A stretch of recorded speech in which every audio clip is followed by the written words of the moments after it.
নমস্কার বন্ধুরা, বাংলা গল্পের সোনাঝুরিতে সকলকে স্বাগত। নমস্কার বন্ধুরা, বাংলা গল্পের সোনাঝুরিতে আজ আমরা শুনব নারায়ণ গঙ্গোপাধ্যায়ের একটি মজার গল্প। আজকের গল্প সদা হাস্য মুখে থাকিবে। পরপর দুবার আইএ ফেল করলে কার আর মন মেজাজ ভালো থাকে।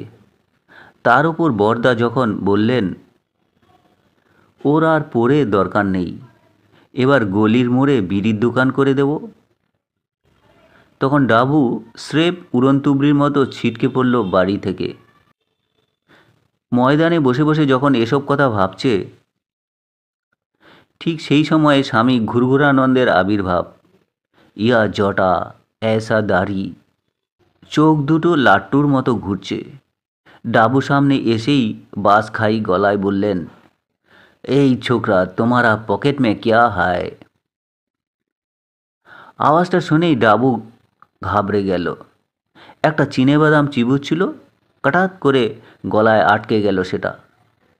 হুশ করে ফেলে বলল, 12 আনা হ্যায়। তব 6 আনা তো দে দো। কেন? কেন আবার কিয়া? আমি ঘুরঘুরানন্দ হয়, 6 আনা দে দো, তোমার খুব ভালো হবে। উপদেশের আশায় ঘুরঘুরানন্দের চেহারা দেখেই 6 আনা পকেট থেকে বার করে দিল ডাবু। না দিলে জোর করে হয়তো 12 আনাই কেড়ে নেবে। আরও এখন কাছাকাছি লোকজন কাউকেই দেখা যাচ্ছে না। 6 আনা গুনে নিয়ে ঘুরঘুরানন্দ হাসলেন। তারপর তেমন বাস খাই গলায় বললেন, সব সময় হাসি মুখে থাকবে, দেখবে সব ঠিক হয়ে যাবে। এই বলেই শুরুত করে কোন দিকে যে চলে গেল ঘুরঘুরানন্দ বোঝাই গেল না। সন্ধ্যের অন্ধকারে ডাবু সেটা ভালো করে ঠাহরও করতে পারল না। একবার মনে হলো লোকটা জোচ্চোর, এরকম মাথায় চাটি বসিয়ে পয়সা হাতিয়ে নিল।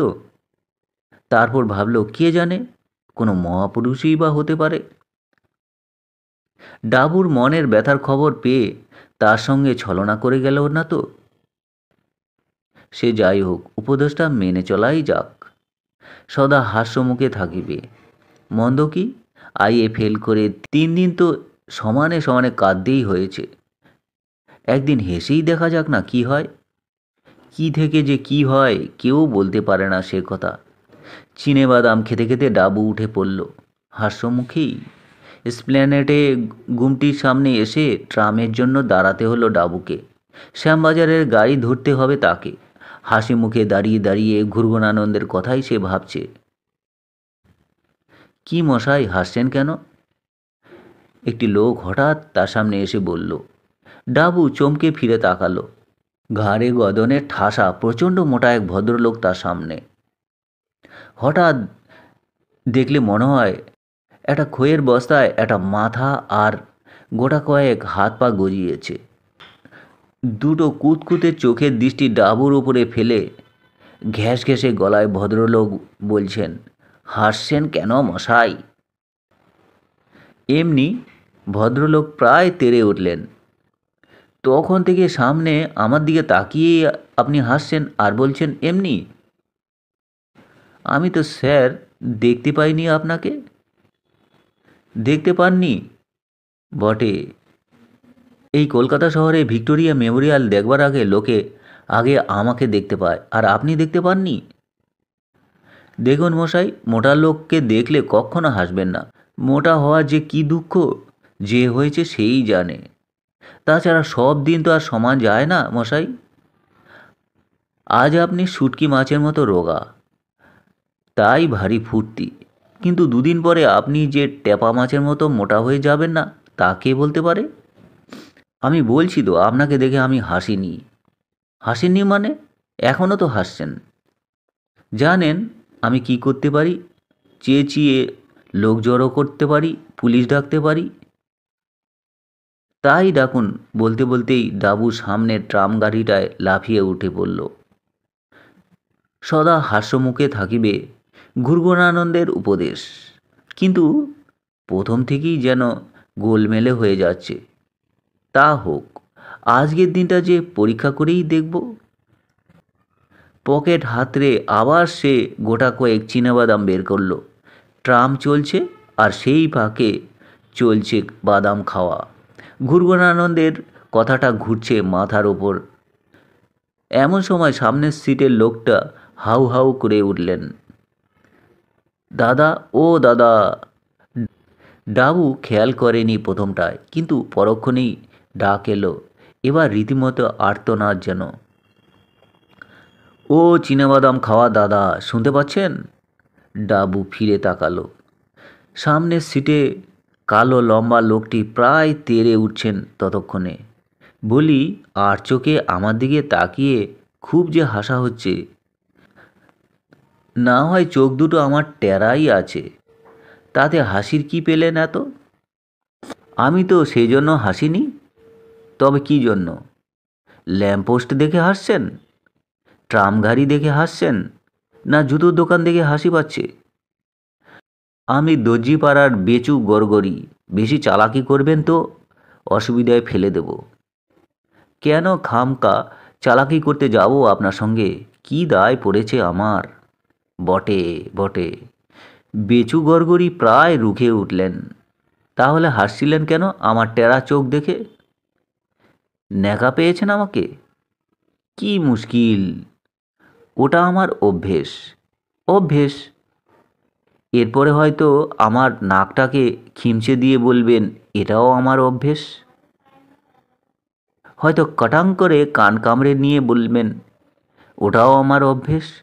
নইলে ঝটাং করে একটা খুর বের করে আমার দাড়িটা চেঁচে দিয়ে বলবেন, ওটাও আমার অভ্যেস। কি ব্যাপার, তবু আপনি হাসছেন? ভালো হবে না দাদা, বলে দিচ্ছি, একদম ভালো হবে না। আমার ছোটো মামা বক্সিং লড়তে পারে, এ কথা মনে করে রাখবেন। আহা, যেতে দিন যেতে দিন। ট্রামের দু চারজন এতক্ষণে মাঝখানে এসে পড়লেন। যেতে দেব কি? বেচু গড়গড়ি আবার আর্তনাদ করে উঠলেন। ওই দেখুন না, এখনও হাসছে। ডাবু জবাব দিতে যাচ্ছিল, সেই সময় ট্রামের দরজার গোড়ায় শোরগোল উঠল একটা। পকেট মেরেছে, পকেট মেরেছে, হায় হায়, 500 টাকা নিয়ে গেছে। একজন মারোয়ারি ভদ্রলোক ডুকরে উঠলেন। ঝড়ং করে ট্রাম থেমে গেল। কি করে নিল মশাই? মারোয়ারি ভদ্রলোক হাত পা ছুঁতে লাগলেন। নেবে আর কি করে? পকেট থেকে 500 টাকা তুলে নিয়েছে, ব্যাগ শুদ্ধ। কে নিলে তাই বলুন। কে নিলে তা জানতে পারলে আর চিল্লাবো কেন মশাই? ক্যাক করে তখনই তো তার টুটিটা চেপে ধরব। রেসের মাঠে খেলতে গিয়ে ফুকুত রোজগার হয়েছিল, টাকাটা গেল। অধর্মের টাকা ওভাবেই যায়। কে একজন জুড়ে দিলেন মাঝখান থেকে। হঠাৎ বেচু গড়গড়ি লাফিয়ে উঠলেন সিট ছেড়ে। ক্ষিপ্ত হয়ে চেয়ে দেখল তার টেরা চোখে। নিঘাত এই লোকটাই আমার পকেট মেরেছে। তখন থেকে মিটমিট করে হাসছে সেই জন্য। ডাবু একেবারে আকাশ থেকে পড়ল। আমি? তাছাড়া আর কি? মনে ফুর্তি না থাকলে অমন খামাকা হাসি পায় কারো? আর নগদ 500 টাকা হাতে পেলে কার মনেই না ফুর্তি থাকে? বলুন স্যার, আপনি বলুন। ঠিক ঠিক, কোষে লাগিয়ে দিল 2 ঘা। পুলিশে দিন বেটাকে। প্রায় মার করে সারা ট্রামের লোক ডাবুর দিকে ছুটে এলো। দেখছেন এখনও মুখে হাসি। নিঘাত পকেট মার। কিন্তু বাঁচিয়ে দিলেন মারোয়ারি ভদ্রলোক নিজেই। আপনারা কি পাগল হলেন? এই ভদ্রলোক অত দূরে বসে আছেন, 10 গজ লম্বা, একটা হাত বাড়িয়ে আমার পকেট মারবেন কি করে? ঠিক ঠিক, তাও তো বটে। ওর হাতটা মেপে দেখুন তো, ক গজ লম্বা। হায় হায়! মারোয়ারি ভদ্রলোক হাহাকার করতে লাগলেন। আমি টাকার শোকে মরছি, আর আপনারা পাগলামি শুরু করলেন। সত্যিই তো, কি পাগলামি করছেন আপনারা? এত দূর থেকে উনি কি করে পকেট মারবেন? বেচু গড়গড়ি আরেকজনকে বললেন। আপনি তো গোড়াতে বললেন মশাই। সে ভদ্রলোক ক্ষেপে উঠলেন। বারে, আমি তো ঠাট্টা করছিলাম। ঠাট্টা? এ কোন দেশি ঠাট্টা আবার? সাদাসিধে একজন নিরীহ লোককে গাঁট কাটা বলা? টেরা লোকগুলোর এমনই বুদ্ধি হয়। কি বললেন? টেরা? বেচু গড়গড়ি চেঁচিয়ে উঠলেন। জানেন, আমি দর্জিপাড়ার লোক। জানেন, আমার ছোট মামা বক্সিং লড়ে। ট্রামটা চলছিল, আবার কড়াং করে থেমে পড়ল। কন্ডাক্টর ঘন্টি মেরে দিয়েছে। মারোয়ারি ভদ্রলোকের হাহাকার, বেচুর আর্তনাদ, প্রলয় কাণ্ড শুরু হয়ে গেল। কিন্তু আর নয়, ডাবু ভাবল, এ বেলায় মানে মানে গাড়ি থেকে নেমে পড়তে হবে। সামনে ওয়েলিংটন স্কোয়ার। ট্রাম থেকে নেমে তার মধ্যে ঢুকে পড়ল ডাবু। উহ, সদা হাস্য মুখে থাকাটা কি ভয়ঙ্কর ব্যাপার। আধ ঘন্টাও চেষ্টা করতে হয়নি, এরই মধ্যে বার কয়েক ভাড়া কেটে গেল। আর একটু হলে পকেটমার বলে ঠেঙিয়ে ঠেঙিয়ে আমার নাজেহাল করে দিত। স্বামী ঘুরঘুরানন্দকে হাতের কাছে পেলে হয় একবার। আসলে জোর চোর লোকটা। স্রেফ ভোগা দিয়ে 6 আনা পয়সা মেরে নিল আমার। 3 দিন পাঁঠার ঘুগনি খাওয়াই বরবাদ। ঘাসের উপর বসে পড়তে যাবে, এমন সময় হাফ শার্ট পরা বেটে লোকটা বেরিয়ে এলো। একেবারে পাশ ঘেঁষেই দাঁড়ালো ডাবুর। আমি গেরাতলার গাট্টা লাল। আমাকেও আপনি জব্দ করছেন স্যার? মানে, কি বলছো তুমি? কেন স্যার ছলনা করছেন? ওই মিটিমিটে হাসি, পেছনে পেছনে আসা, বুঝতে কি আর বাকি থাকে? যাক স্যার, ওটা চেপেই যান। পুলিশে আর খবর দেবেন না। আমি অর্ধেক শেয়ার দিচ্ছি আপনাকে।